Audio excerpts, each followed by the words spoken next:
Did an outbreak of yellow fever leave this fort forever haunted?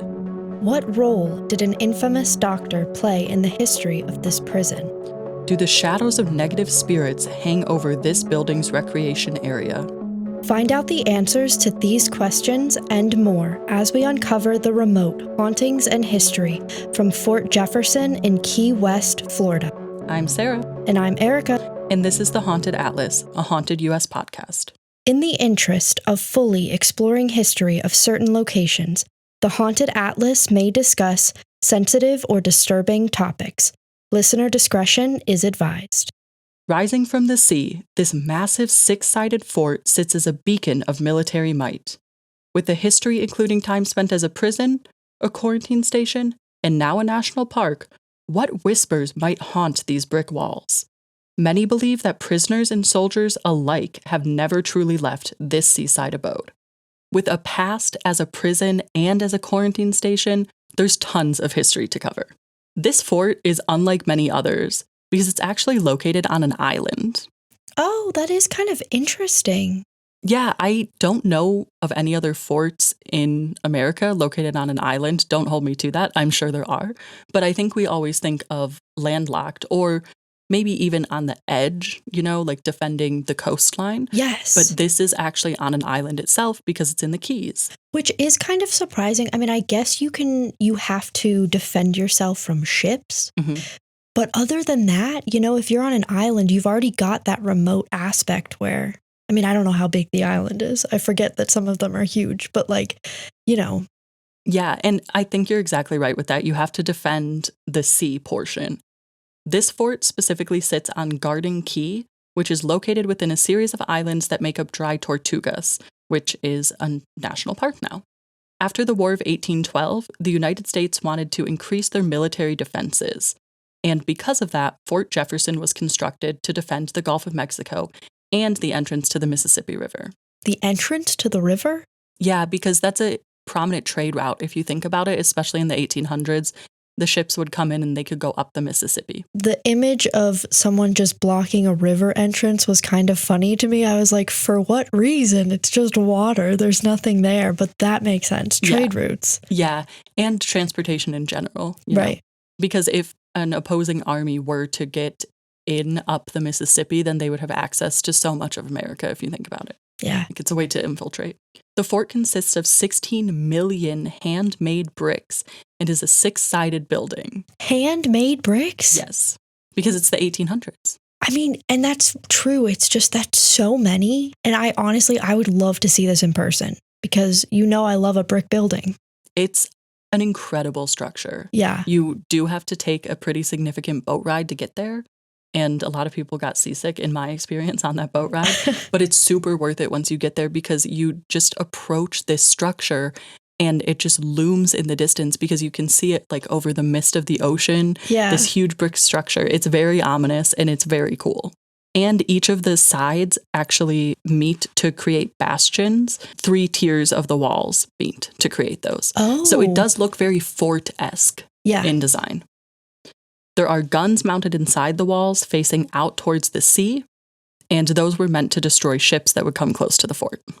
The fort was built by a mixture of Army-employed civilians, resident prisoners, and enslaved peoples. By 1863, the number of prisoners was so high due to Civil War crimes that enslaved people were no longer used to help build the fort. Overall, there were 22 enslaved people on the project at the time, and they were all released.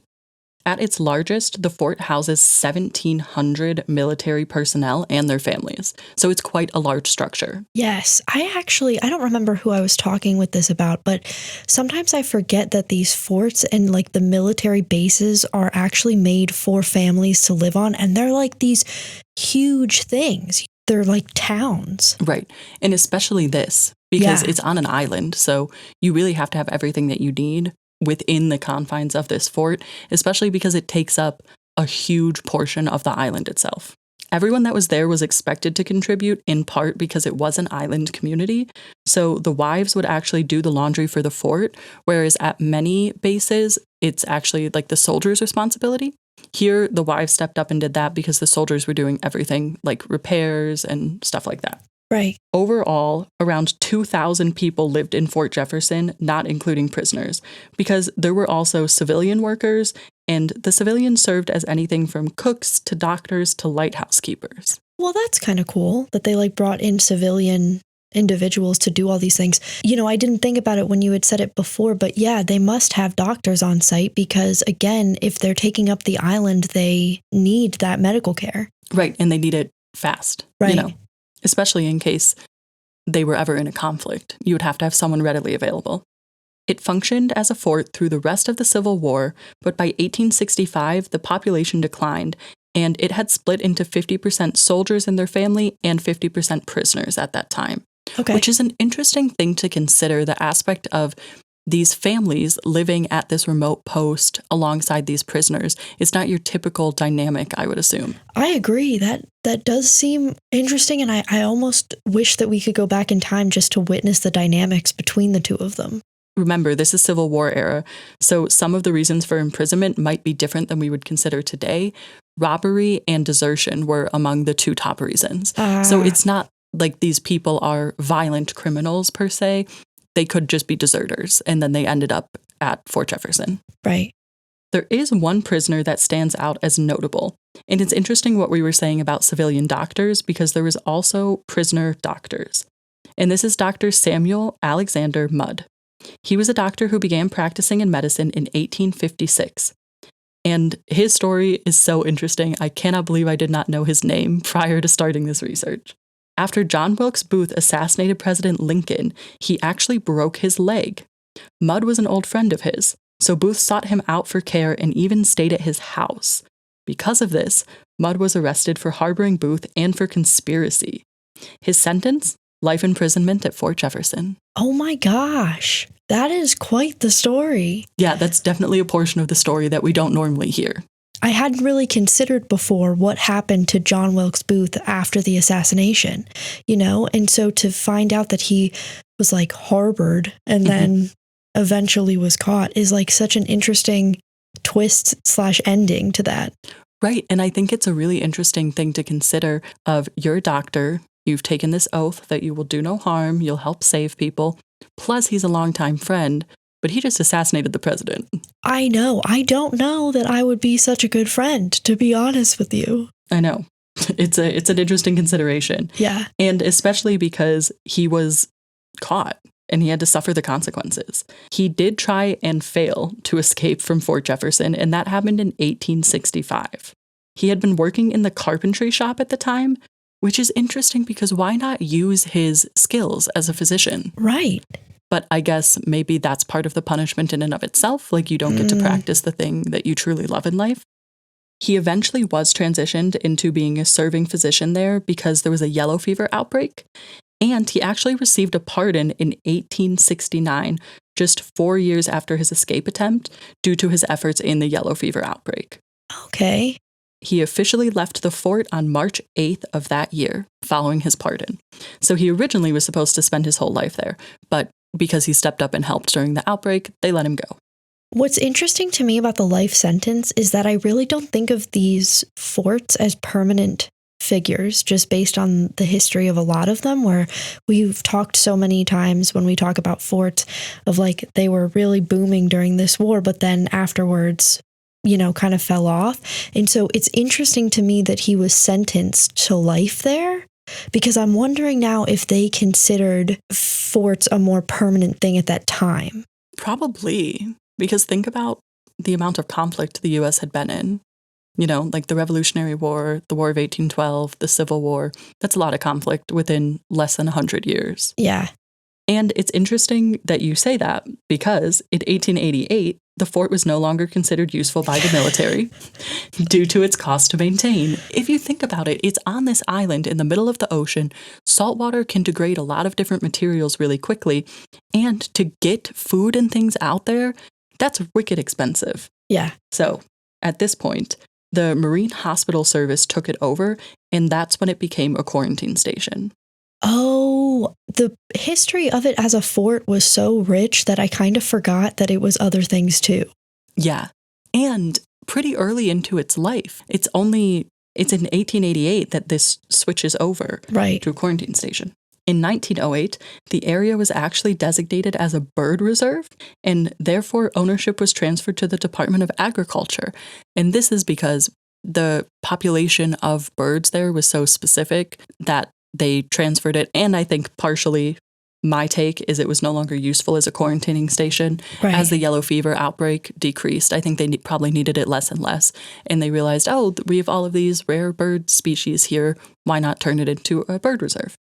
In 1935, it was designated as a national monument, and it was actually the first marine area to be designated as one. Oh, well, that's kind of cool. Yeah. I mean, you think of the monuments, to me, I think of Washington, D.C. Yes. But this is such, again, a different type of monument, type of fort. In 1992, it was upgraded to a national park. Today, visitors can take a multiple-hour boat trip to see this beautiful park. You can do things like snorkel, get a historical tour of the park there, and tourists are guaranteed sunshine and history, but they may also encounter ghosts.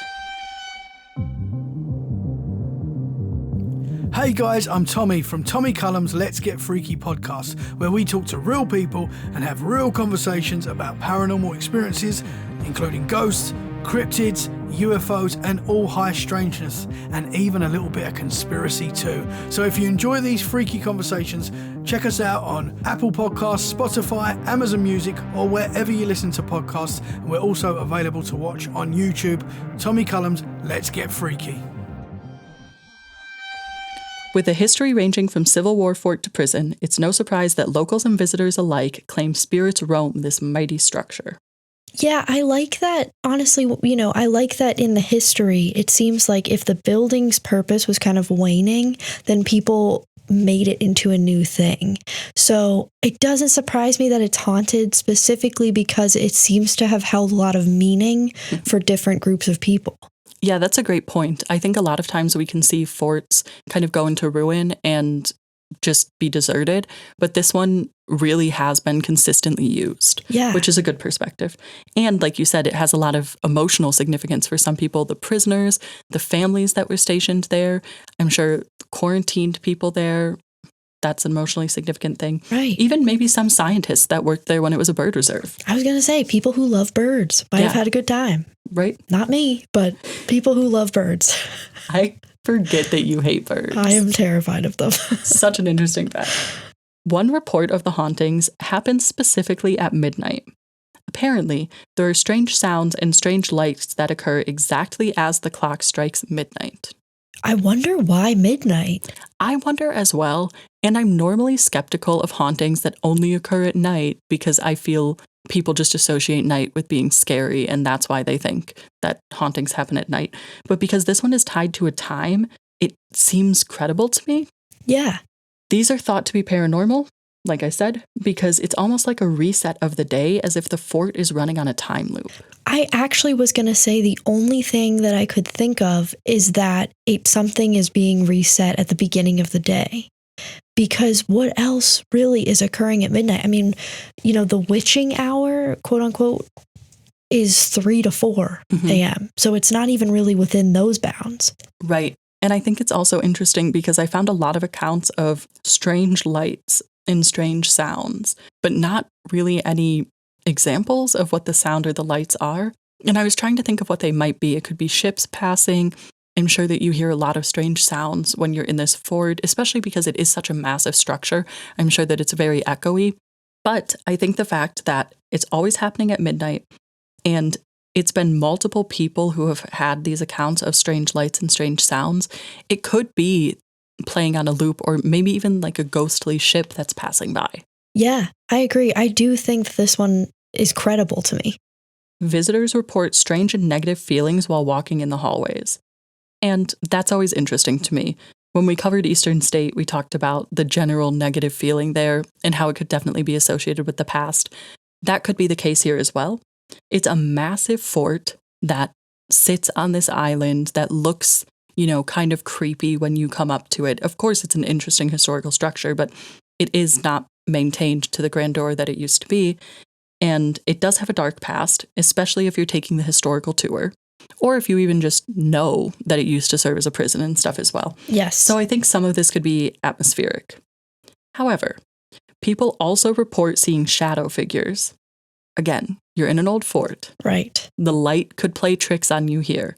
So I am a little skeptical of that because I don't like to attribute things that could be caused by the environment to a haunting.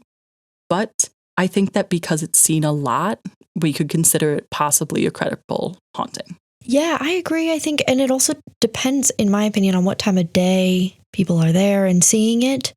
Because like you said earlier, if it's at night, that could be the trick of an eye if someone's already feeling off.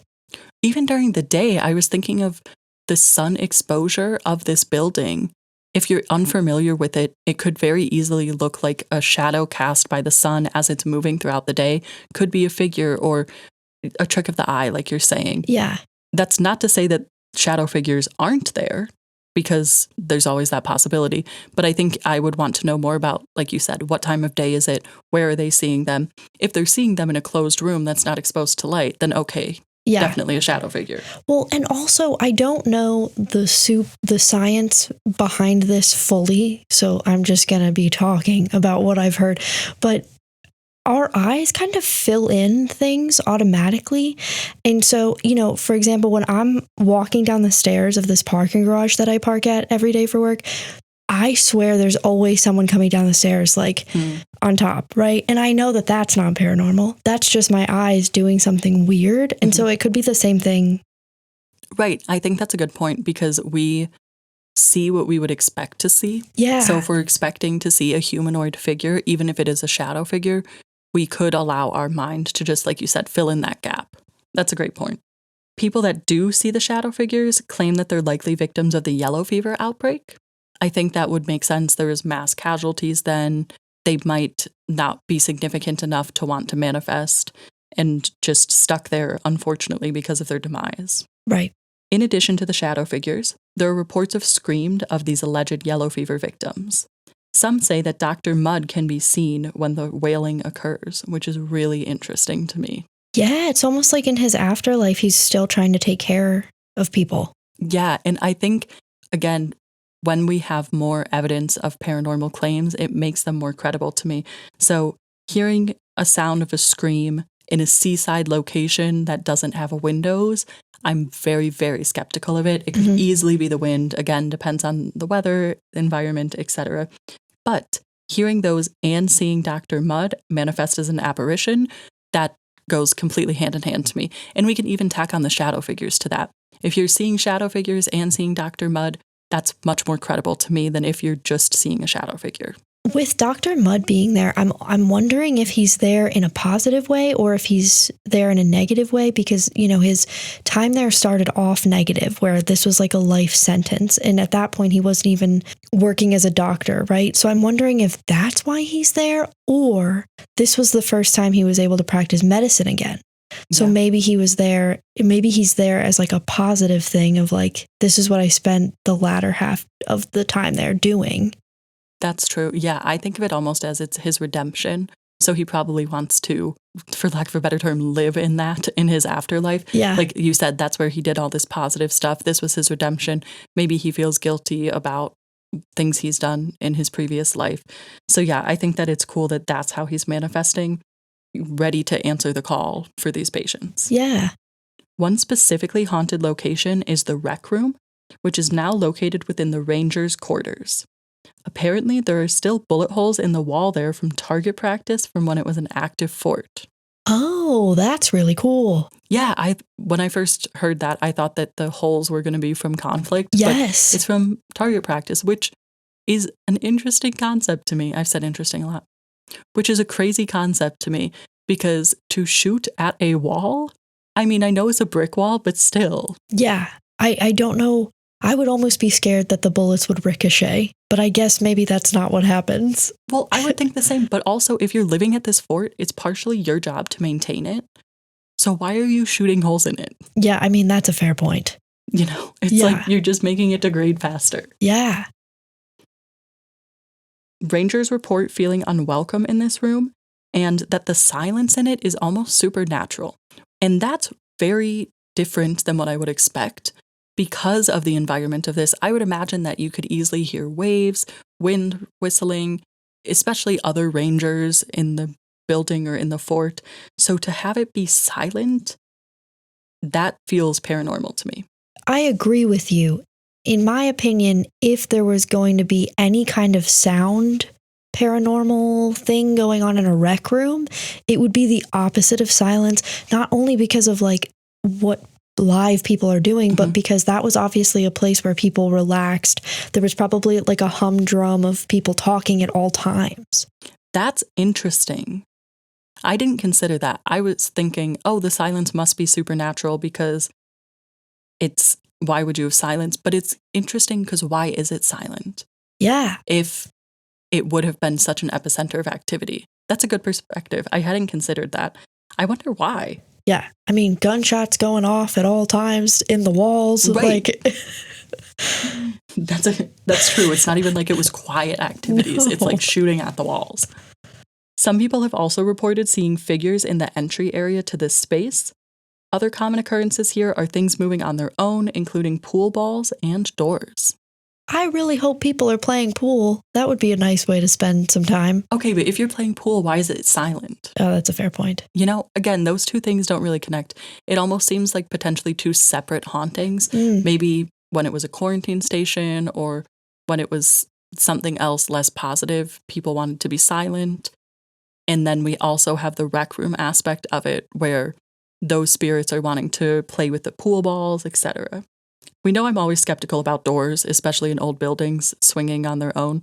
But in a place like this, where it's actively used for something, I would expect them to maintain the doors. So I think if the doors are regularly moving on their own and it's not linked to environmental causes, then I can attribute that to the paranormal. Visitors have also captured strange photographic abnormalities, and I will show you it in one moment.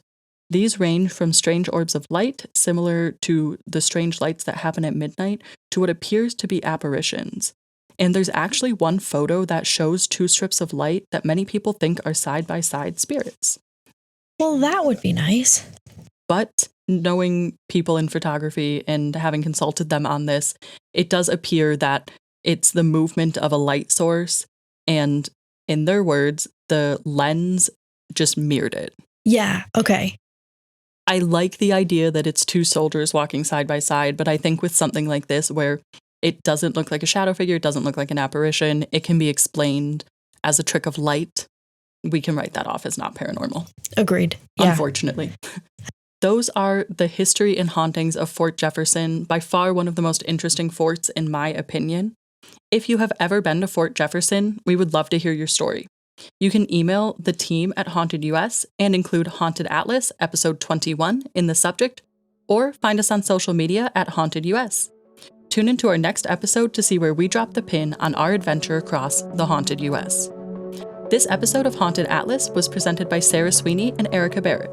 It was researched by Sarah Sweeney, with production assistance by David Sweeney, and music by Colleen Johnson. Our executive producer is Brandon Rugsey. Haunted Atlas is a production of Haunted US. Visit hauntedus.com for more information.